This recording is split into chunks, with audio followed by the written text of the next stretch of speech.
একটি ছোট্ট পাখি। পূর্ণবয়স্ক কোয়েল দেখতে অনেকটা মুরগির বাচ্চার মতো।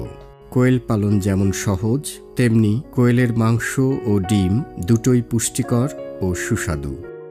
ফলে অনেকেই কোয়েল পালন করে আর্থিকভাবে লাভবান হচ্ছেন।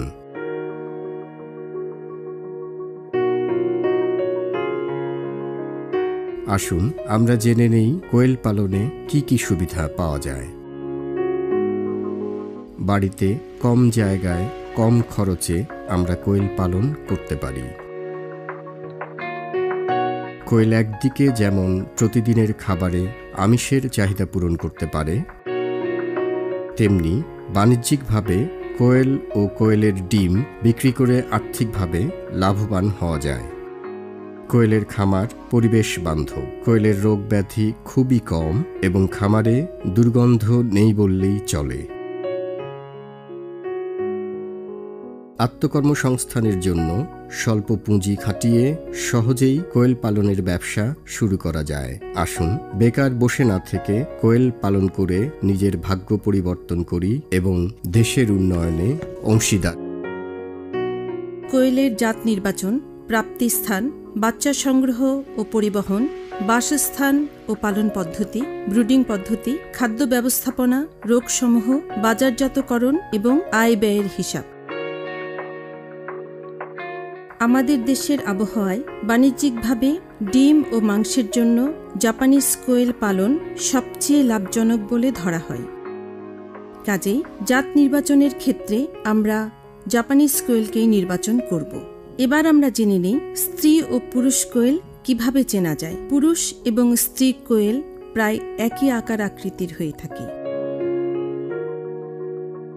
শুধুমাত্র পূর্ণবয়স্ক পুরুষ কোয়েলের গলায় একটি সাদা মালা আকৃতির চিহ্ন থাকে এবং তার গলার স্বর তুলনামূলকভাবে স্ত্রী কোয়েলের চাইতে বেশ কিছুটা চড়া বা তীক্ষ্ণ হয়ে থাকে।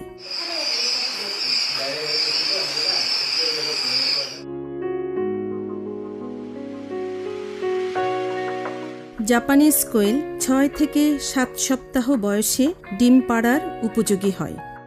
পরিণত বয়সের কোয়েল 150 থেকে 220 গ্রাম ওজনের হয়। একটি কোয়েল বছরে 200 থেকে 225টি ডিম দেয়। 15 থেকে 16 মাস বয়স পর্যন্ত ডিম উৎপাদন শতকরা 65-র উপরে থাকে, যা কোয়েল খামারের জন্য লাভজনক। ডিম উৎপাদন 65 ভাগের কম হলে, অর্থাৎ বয়স যখন 16 থেকে 17 মাস হবে, তখন স্ত্রী কোয়েলকে বাড়তি খাবার দিয়ে মোটা তাজা করে মাংসের জন্য ব্যবহার করা হয়। এছাড়াও 35 দিন বয়সের পুরুষ কোয়েলকেও বাড়তি খাবার দিয়ে মোটা তাজা করে মাংসের জন্য বিক্রি করা। দেশের বিভিন্ন বাণিজ্যিক কোয়েল হ্যাচারি বা খামার থেকে আপনি কোয়েলের বাচ্চা সংগ্রহ করতে পারবেন। দেশে এখনও কোনো সরকারি কোয়েল হ্যাচারি গড়ে ওঠেনি, তবে বাণিজ্যিকভাবে এজন্য বিশেষ প্রয়োজনে আপনি আপনার নিকটস্থ যুব প্রশিক্ষণ কেন্দ্রে যোগাযোগ করে প্রয়োজনীয় তথ্য জেনে নিতে পারেন। বাচ্চা সংগ্রহের সময় বাচ্চার সুস্থতা যাচাই করা উচিত। এক্ষেত্রে আমরা সুস্থতার লক্ষণগুলো জেনে নেব। বাচ্চাগুলো সতেজ ও সজাগ থাকবে। বাচ্চাগুলো একই আকার ও আকৃতির হবে। বাচ্চার পালকগুলি চকচকে এবং শরীরের সাথে শক্তভাবে লাগানো থাকবে। শীতকালে বাচ্চাগুলিকে বাঁশের ঝুড়িতে পরিবহন করা ভালো।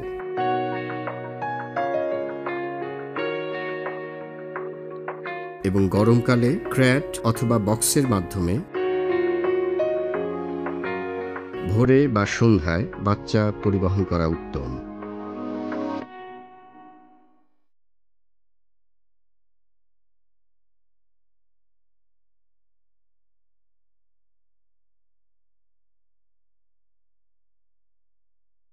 পর্যাপ্ত খোলামেলা অবস্থায় বাচ্চা পরিবহন করতে হবে।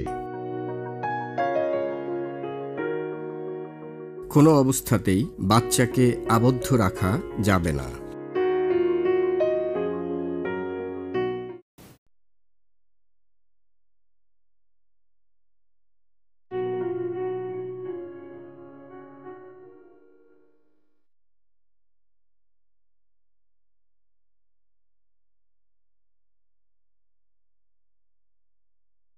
কোয়েল পালনের জন্য ঘরকে আলো বাতাসযুক্ত এবং খোলামেলা রাখতে হবে। শিকারী প্রাণী থেকে ঘরের নিরাপত্তা নিশ্চিত করতে হবে।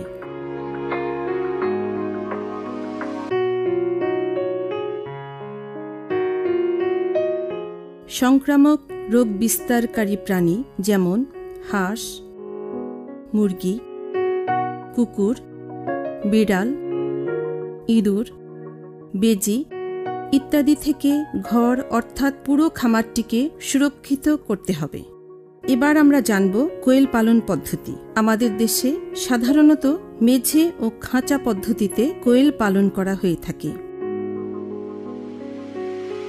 মেঝেতে কোয়েল পালনের জন্য 3 থেকে 4 ইঞ্চি পুরো করে তুষ বিছিয়ে দিতে হবে, অথবা মেঝেতে কাঠের গুঁড়োকেও বিছানা হিসাবে ব্যবহার করা যায়। কোয়েল পালনের জন্য জায়গার পরিমাণ: প্রতি 1 বর্গফুট জায়গায় ছোট অবস্থায় 8 থেকে 10টি বাচ্চা এবং প্রাপ্তবয়স্ক 4 থেকে 5টি কোয়েল পালন করা যায়। খাঁচায় কোয়েল পালনের ক্ষেত্রে মুরগি পালনের জন্য যে সকল স্থানে খাঁচা পাওয়া যায় ওই সকল স্থানেই নির্দিষ্ট মাপের খাঁচা কিনতে পাওয়া যায়। ইচ্ছে করলে কেউ অর্ডার দিয়ে প্রয়োজন মাফিক খাঁচা তৈরি করিয়ে নিতে পারেন।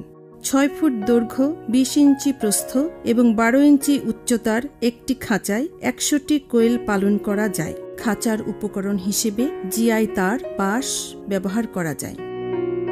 খাঁচায় কোয়েল পালনের ফলে রোগ কম হয়, দুর্গন্ধ মুক্ত থাকে, খাদ্যের অপচয় কম হয় এবং ডিম সংগ্রহ সহজেই করা যায়। অপরদিকে মেঝেতে কোয়েল পালনের ক্ষেত্রে খরচ এবং পরিশ্রম অনেক কম। কাজেই আমরা যারা কোয়েল পালন করব তারা আমাদের নিজেদের সুবিধা অনুযায়ী বিবেচনা করব আমরা খাঁচা অথবা মেঝেতে পালন করব কিনা। কোয়েলের বাচ্চাকে সঠিক নিয়মে কৃত্রিমভাবে তাপ দিয়ে লালন পালন করাকে ব্রুডিং বলা হয়। সাধারণত 4 সপ্তাহ বয়স পর্যন্ত তাপ দেয়া হয়, তবে আবহাওয়ার উপর এই তাপ দেওয়ার সময় নির্ভর করে। যেমন গ্রীষ্মকালে 1 থেকে 2 সপ্তাহ এবং শীতকালে 4 সপ্তাহ ব্রুডিং করাই উত্তম।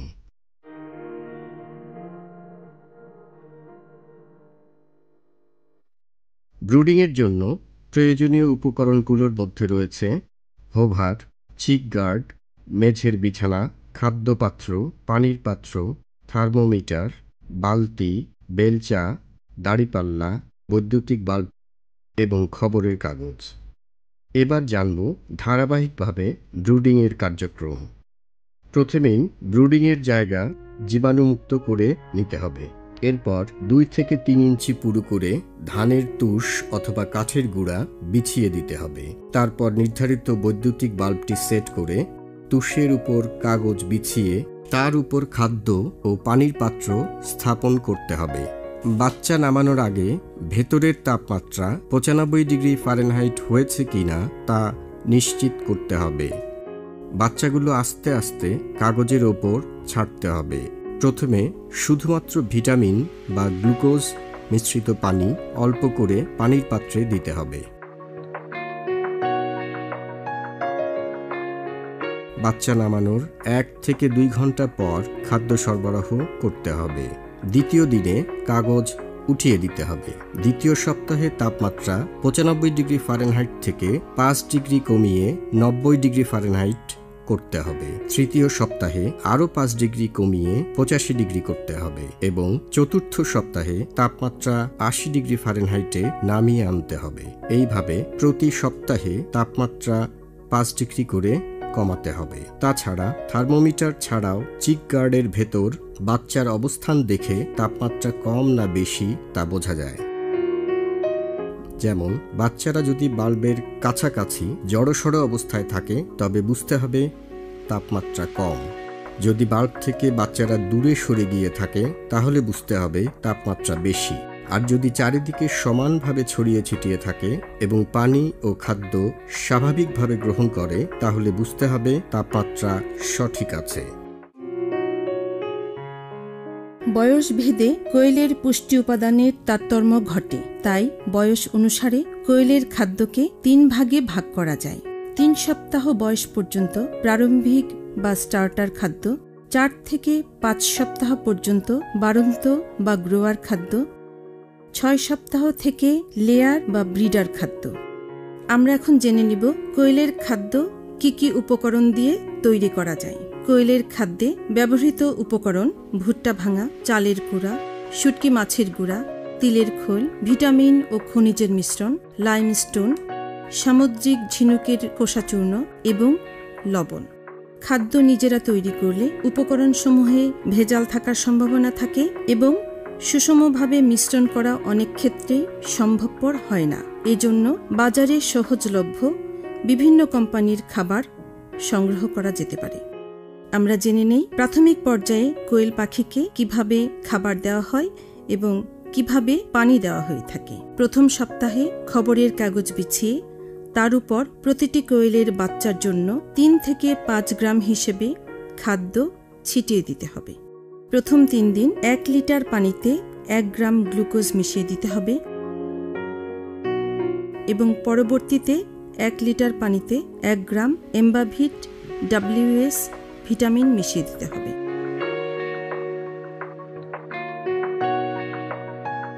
আমরা এবার জানব বয়স অনুযায়ী প্রতি সপ্তাহে কোয়েলকে কতটুকু পরিমাণ খাবার দিতে হবে।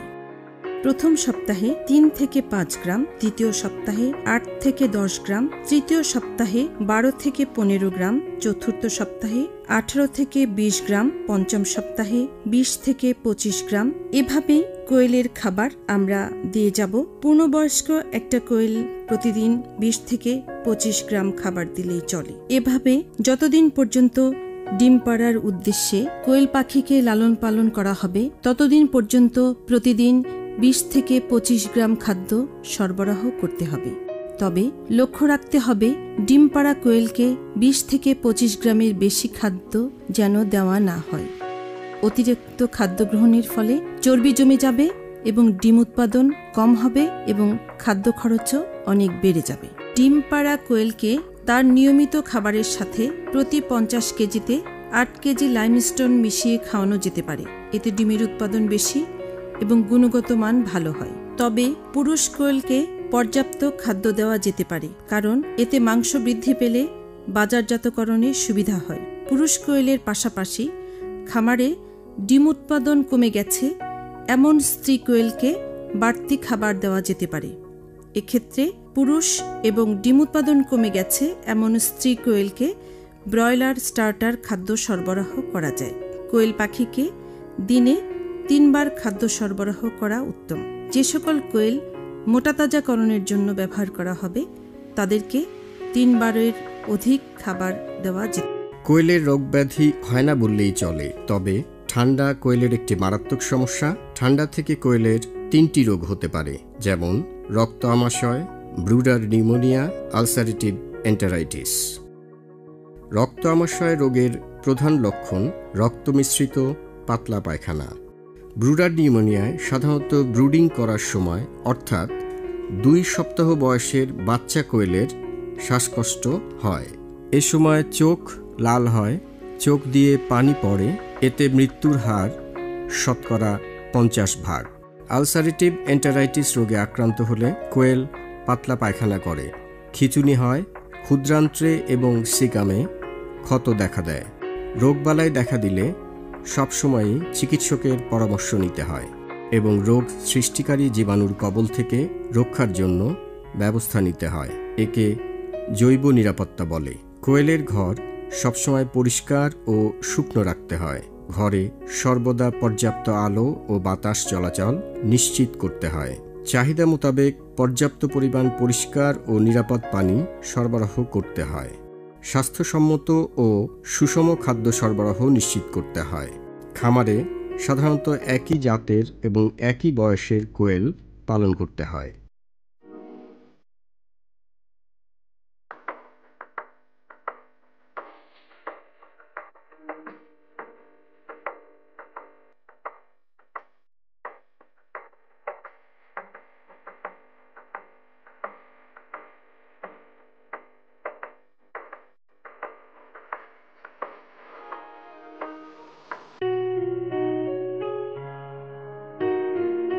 মৃত কোয়েলকে খামার থেকে একটু দূরে নিয়ে মাটি চাপা দিতে হয়।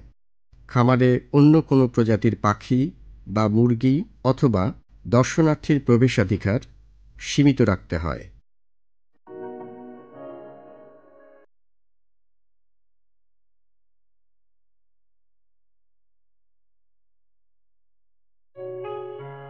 কোয়েলের ডিম ও মাংস খুবই সুস্বাদু, ফলে বর্তমানে বাজারজাতকরণে তেমন কোনো সমস্যা হয় না। কোয়েল পালন একটি লাভজনক ব্যবসা। স্বল্প পুঁজিতে আত্মকর্মসংস্থানের জন্য বেকার যুবক ও যুব নারীরা কোয়েল খামার স্থাপন করতে পারেন। গৃহিণী, ছাত্রছাত্রী, চাকরিজীবী স্বাভাবিক কাজের পাশাপাশি বাড়তি হিসেবে কোয়েল পালন করে আত্মকর্মসংস্থান অথবা নিজেদেরকে ক্ষুদ্র উদ্যোক্তা হিসেবেও প্রতিষ্ঠিত করতে পারেন। অবসরপ্রাপ্ত ব্যক্তিরাও প্রতিদিন কাজের ফাঁকে কোয়েলের খামার স্থাপন করে বাড়তি আয় এবং সময় দুটোই কাটাতে পারেন।